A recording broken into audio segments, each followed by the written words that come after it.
สบายดีพี่น้องหมดสักครู่สักคนมากินข้าวกับปิ้งหมูนะเพิ่งเลยวันปิ้งหมูแล้วก็พักกับกะหล่ำพักเสริมพี่น้องเลยแจ่วขิงนะแจ่วที่เราเห็ดขายอะไรมากินน้ำกันพาลูกกินข้าวกินน้ำแล้วก็คนเครื่องคนคลองออกไปแล้วบัดนี้เออ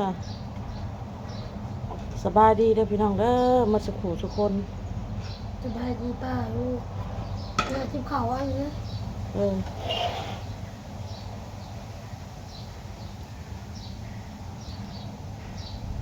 นี่แม่ป้อนลูก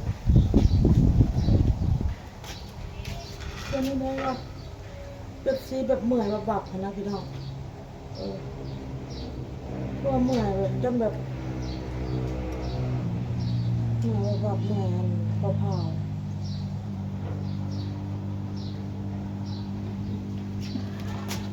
าลูกพาเต้ากินข้าวกินน้ำก่อนแล้วพี่น้องเด้อ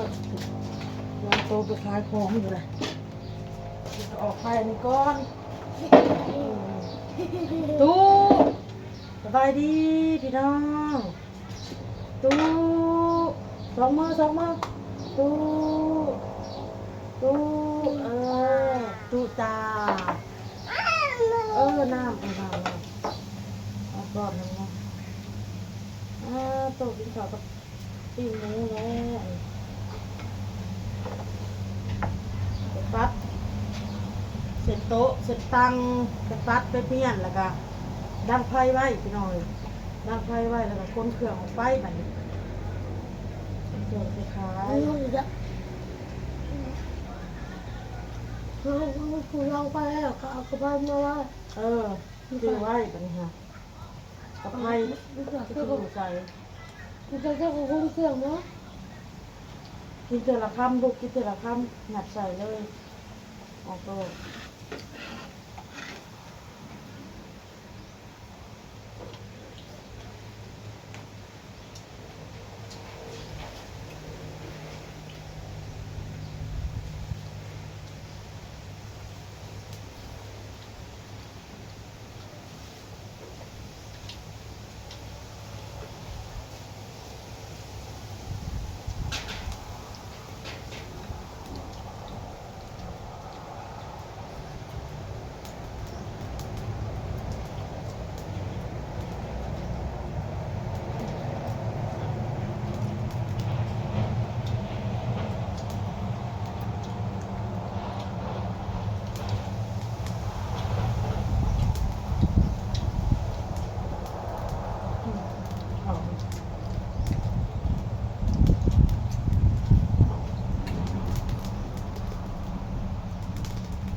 ไอติมกับต้มเอ็นเนี่ย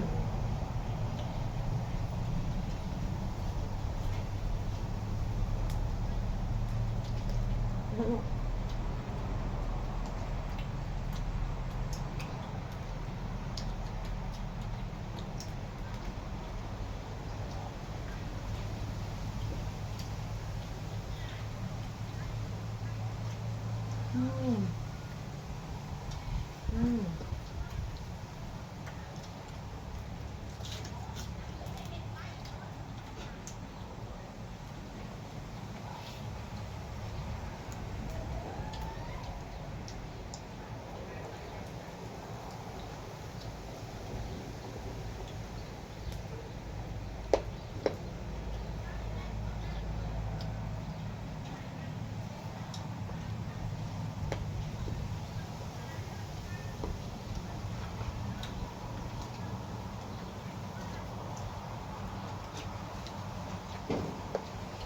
ถ้าเราออกไปแต่เช้าร้านมันกระแดดพี่น้องเลยเพราะว่า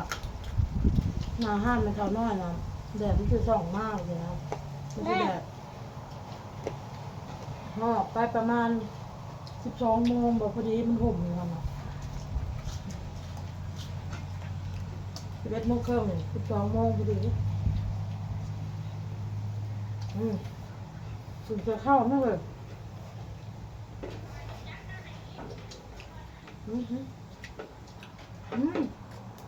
ถึงจะเข้าเนี่ย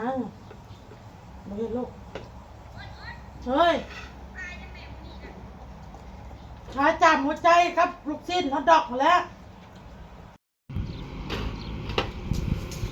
สบายดีป้าลุงแม่วันกับที่มาขายเครื่องก็เก่าเด้อ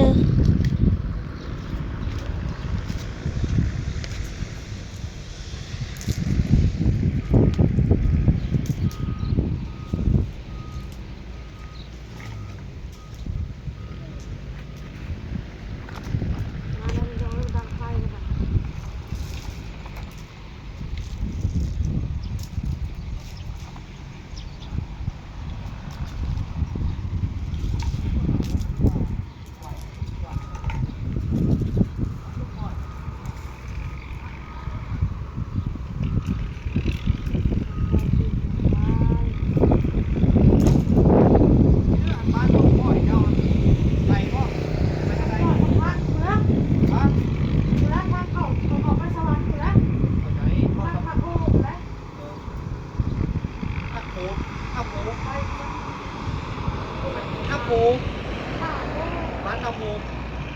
ไก่แค่ออกจาก จะส่งพ่อพระพระไก่แล้วชาวบ้านมา30 ฝ่ายมันบริหารทาโก้ประมาณว่าส่งปล่อยพระพระก่อนแล้วก็เข้าสวรรค์เลยก็ไปโอ้จะปวดสวรรค์เนาะ ออกสวัสดิ์ไปไกลบ่ออกตรงสวัสดิ์ไปไกลบ่ เข้าสวรรค์เลยก็ต้องไปทางตลาดสมุทรพิสัย เออ แต่ไปก็จะเป็นโรงเรียนนั่นแหละ เออ เรื่องนี้ก็เป็น ตลาดที่ไปมันจะมีของเล่นปั๊มเนี่ยปั๊มของเอิ้นมักตลาดของปั๊มเนี่ยปั๊มเนี่ยตายแล้วเนี่ยทางนี้ทักษะเด็กกันนะทักษะเด็กกันนะกายตลาดไป ติ๊กกระติ๊กที่เขามาเลย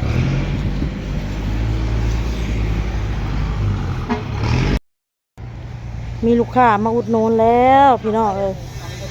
อ้ายที่เราเห็ดเวียกอยู่ในนี่แล้วอุดหนุนนั่นลูกชิ้น2 ไม้พี่น้องแล้วก็เท่าน็อตพี่น้องจามหัวใจ20,000แล้วก็ลูกชิ้น20,000น้องทรายปัญหาก็มาแต่ปากเซมาแล้วซาโอโต้พี่น้องซาโอโต้กับน้องทองโอ้ยน้อยไม้แทงตาเลยเนาะหมุนเข้าไปในหันเนาะอันจอกเป๊ปซี่นี่กูเบิ่งนี่คือเศษเหี้ยเนาะทองเป็นยังคือบ่ลงกันน่ะอ้าวโตลงมาลูกลงมาโอ้ยเหี้ยมาโอ้ยลงมา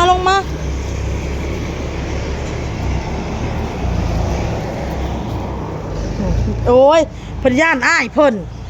ทำนี่ลำบากอะไรนะพี่น้องเอ้ยลำบากลำบนมันแอบน้อยๆคนรถว่างนี่ว่างข้างๆคนก็ได้นี่นะ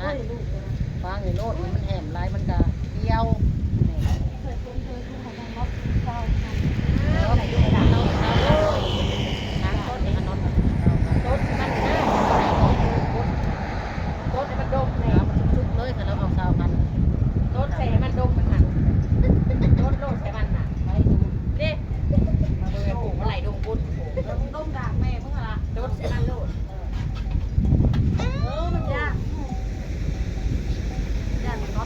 ย่านอ้ายเป็นแทนย่านไอ้น็อตอ้ายเป็นผู้ชายมาหา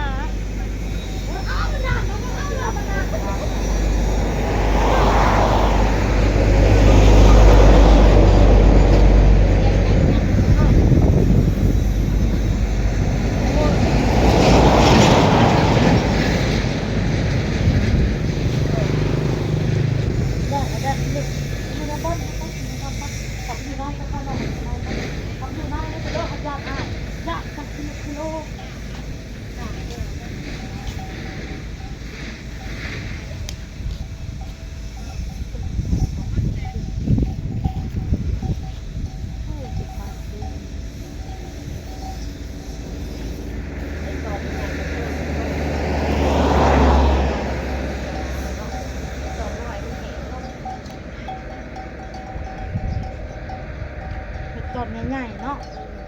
เอาขาเลยเผื่อมันจอดเลยเป็นหนูกินเราชิมแหนกเอง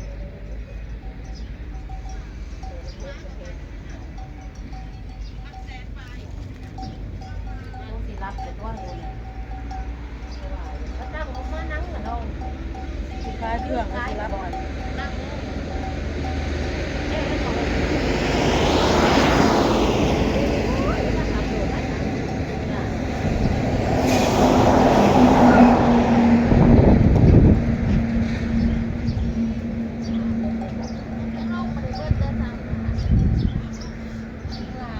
ไปยังแหละนะคะ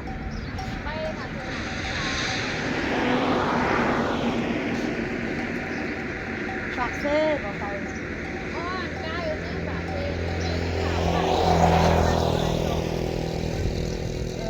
ปากรักเป็นคนตะบน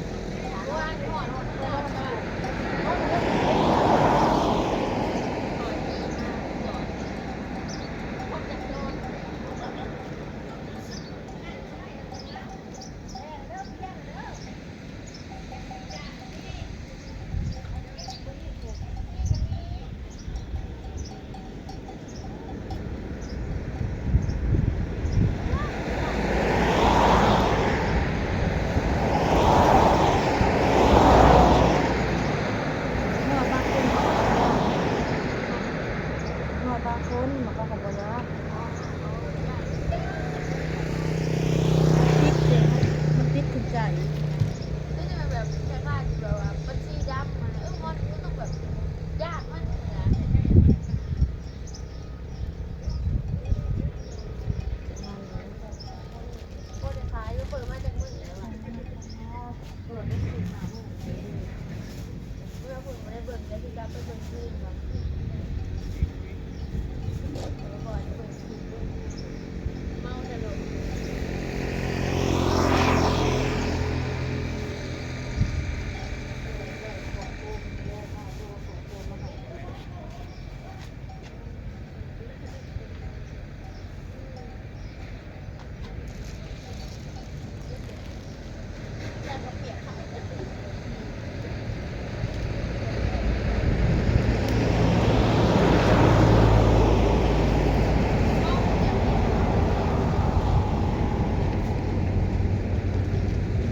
แทบไม่หนึ่งตื่นไม่หนึ่งหลักเลย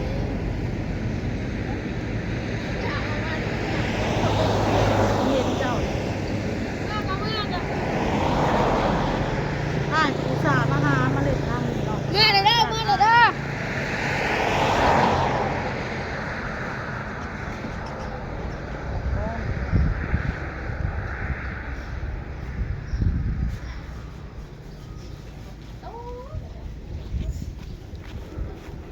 หาหน้าที่เลยเลย